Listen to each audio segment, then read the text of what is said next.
بسم الله الرحمن الرحيم. وقال النبي صلى الله عليه وسلم: لا يؤمن أحدكم حتى أكون أحب إليه من والده وولده والناس أجمعين. রাসূলুল্লাহ সাল্লাল্লাহু আলাইহি ওয়াসাল্লাম ইরশাদ করেছেন, তোমাদের মধ্যে হতে কেহ কাটি মুমিন হতে পারবে না যতক্ষণ পর্যন্ত আমি তাহার নিকট তাহার পিতা মাতা, তাহার সন্তানাদি এবং সমস্ত মানুষের যে সবচেয়ে বেশি প্রিয় না হব। ততক্ষণ পর্যন্ত কোন মানুষের পক্ষে কাটি মুমিন হওয়া সম্ভবপর নয়। রাসূলকে ভালোবাসা অর্থ হচ্ছে রাসূলের রেখে যাওয়া সুন্নতের উপরে পরিপূর্ণভাবে আমল করা। আল্লাহকে ভালোবাসার অর্থ হচ্ছে আল্লাহর বিধান পালন করা। আল্লাহ এবং আল্লাহ রাসূলের বিধান পালন করতে গিয়ে যদি পিতা মাতা বাধাগ্রস্ত হয়, সন্তান যদি বাধাগ্রস্ত হয়, এমনকি বন্ধু বান্ধব পাড়া প্রতিবেশী যদি বাধাগ্রস্ত হয়, তখন আল্লাহ এবং আল্লাহ রাসূলের বিধানকে প্রাধান্য দিতে হবে। যদি আল্লাহ এবং আল্লাহ রাসূলের বিধানকে প্রাধান্য দেওয়া সম্ভবপর না হয়, আল্লাহর কসম, ওই ব্যক্তি কখনো কাটি মুমিন হতে পারবে না। এই হাদিস যখন শ্রবণ করল হযরতে উমর ফারুক রাদিয়াল্লাহু তাআলা আনহু, তখন রাসূলকে প্রশ্ন করলেন, ইয়া রাসূলুল্লাহ, ইয়া হাবিবাল্লাহ, আমি তো আপনাকে ভালোবাসি সমস্ত মানুষের চেয়ে এবং সমস্ত সৃষ্টিকুলের চেয়ে, তবে আমার অন্তরের চেয়ে আমি কখনো আপনাকে বেশি ভালোবাসি না। তখন রাসূল বলেন, হে উমর, তুমি কাটি মুমিন হতে পারবে না যতক্ষণ পর্যন্ত তোমার জানের চেয়ে আমাকে বেশি মহব্বত না করবে। তখন তিনি এই হাদিস শোনার পরে নীরবতা অবলম্বন করলেন। নীরবতা অবলম্বন করার পরে আল্লাহ রাসূলকে বলে দিলেন, ইয়া রাসূলুল্লাহ, আমি আমার জানের চেয়ে আপনাকে বেশি মহব্বত করি। তখন রাসূল বললেন, হে উমর, তুমি এখন কাটি মুমিন হতে পেরেছো। এই জন্য আল্লাহ রাসূলের সুন্নতের উপরে আমল করতে গিয়ে যদি কোনো সৃষ্টি বাধাপ্রাপ্ত হয়, বাধা দেয়, এই সৃষ্টির মহব্বতকে উপেক্ষা করে আল্লাহ এবং আল্লাহ রাসূলের মহব্বত করার জন্য আল্লাহ রাসূলের সুন্নাহ, আল্লাহ রাব্বুল আলামিনের আহকামকে প্রাধান্য দিতে হবে। রাসূল সাল্লাল্লাহু আলাইহি সাল্লাম ঈমানকে জিন্দা করার জন্য, ঈমানী শক্তিকে আল্লাহর জমিনে বিজয় করার জন্য 29টি যুদ্ধ পর্যন্ত শরীক হয়েছেন সশরীরে। সাহাবায়ে কেরাম শরীক হয়েছেন সশরীরে।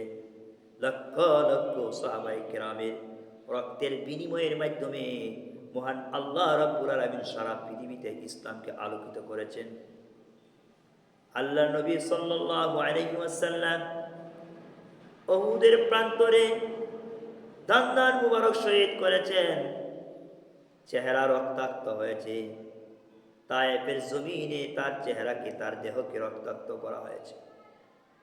ঈমানের দাওয়াত দিতে গিয়ে কাফের মুশরিকদের পক্ষ থেকে, দুষ্ট বালকদের পক্ষ থেকে পাথর দ্বারা আঘাতপ্রাপ্ত হয়েছে। আল্লাহ নবী সাল্লাল্লাহু আলাইহি ওয়াসাল্লাম কে গালি, পাগল বলে গালি শুনতে হয়েছে, একমাত্র ঈমান এবং ইসলামের দাওয়াতের কারণে। নবী আকরাম সাল্লাল্লাহু আলাইহি ওয়াসাল্লাম যখন নাকি উহুদের প্রান্তরে বিশ্বনবী সাল্লাল্লাহু আলাইহি ওয়াসাল্লাম সশরীরে শরীক হলেন, তখন রাসূলের গায়ে ছিল লোহার জামা আর মাথায় ছিল লোহার টুপি, যেন আঘাতকে, কাফেরদের পক্ষ থেকে যখন আঘাত আসে, আক্রমণ আসে, এই আঘাতকে প্রতিহত করার জন্য। বিশ্বনবী সাল্লাল্লাহু আলাইহি সাল্লামের মাথার উপরে যে লোহার টুপি ছিল, সেই লোহার টুপিটা 15 থেকে 20 কেজি হবে। তখন দুষ্ট অভিশপ্ত কাফের আব্দুল্লাহ ইবনে কাবিয়া সে চিন্তা করলো, এমন অবস্থা যদি আমি রসুলকে তলোয়ার দ্বারা আঘাত করি তাহলে তো কিছুই হবে না। অতএব সে বড় একটি পাথর নিয়ে রাহমাতুল লিল আলামিনের পবিত্র মাথা মুবারকের মধ্যে আঘাত করলেন। আঘাত করার পরে এই লোহা টুপিটা আঘাতপ্রাপ্ত হয়ে তার চেহারার জোয়ারের ভিতরে ঢুকে গেল। আল্লাহ রাসূল খুব কষ্ট পেলেন, রক্ত বের হতে লাগলো পানির মতো। তখন একজন সাহাবী এই লোহা টুপিটা বের করার জন্য যখন দাঁত দিয়ে টান দিলেন, তখন রাহমাতুল লিল আলামিনের 2টা গুড়ার দাঁত শহীদ হয়ে যায়, 2টি মারির দাঁত শহীদ হয়ে যায়। আল্লাহ রাসূল কাঁদতেছেন। এই খবর যখন নাকি আল্লাহর নবী কলিজার টুকরা ফাতেমার কাছে দিলেন, তোমার আব্বা আহত হয়েছে উহুদের প্রান্তরে, এই সংবাদ শুনে হযরতে ফাতেমা রাদিয়াল্লাহু তাআলা আনহা তিনি বাড়ি থেকে চলে আসলেন আব্বা আব্বা বলে। আর এই দিক দিয়ে রক্ত বন্ধ করার জন্য হযরতে আলী রাদিয়াল্লাহু তাআলা আনহু ডাল দিয়ে পানি ঢালতে লাগলেন আঘাতপ্রাপ্ত রক্তাক্ত জায়গা, যাহাতে করে এই রক্ত বন্ধ হয়ে যায়। আল্লাহ নবী সাল্লাল্লাহু আলাইহি সাল্লাম এত কষ্ট করলেন দিনের জন্য। হযরতে আনাস ইবনে নদর রাদিয়াল্লাহু তাআলা আনহুর ব্যাপারে হাদিসের মধ্যে এসেছে, হযরতে আনাস রাদিয়াল্লাহু তাআলা আনহুর গায়ের মধ্যে এক যুদ্ধের মধ্যে 80টা আঘাত পর্যন্ত লেগেছে তীর বল্লমে। জাফর তৈয়ার রাদিয়াল্লাহু তাআলা আনহু 2 হাত আল্লাহ রাস্তায় জিহাদ করতে গিয়ে কর্তৃত হয়েছে।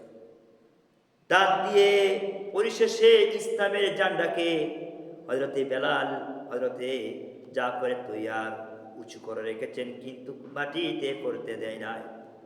হযরতে মুসআব বিন উমাইর ইসলাম গ্রহণ করার আগে তিনি খুব শৌখিন ছিলেন, কোনো কিছু অভাব ছিল না। ইসলাম গ্রহণ করার কারণে তার পিতা হযরতে মুসআবকে ঘর থেকে বের করে দেন।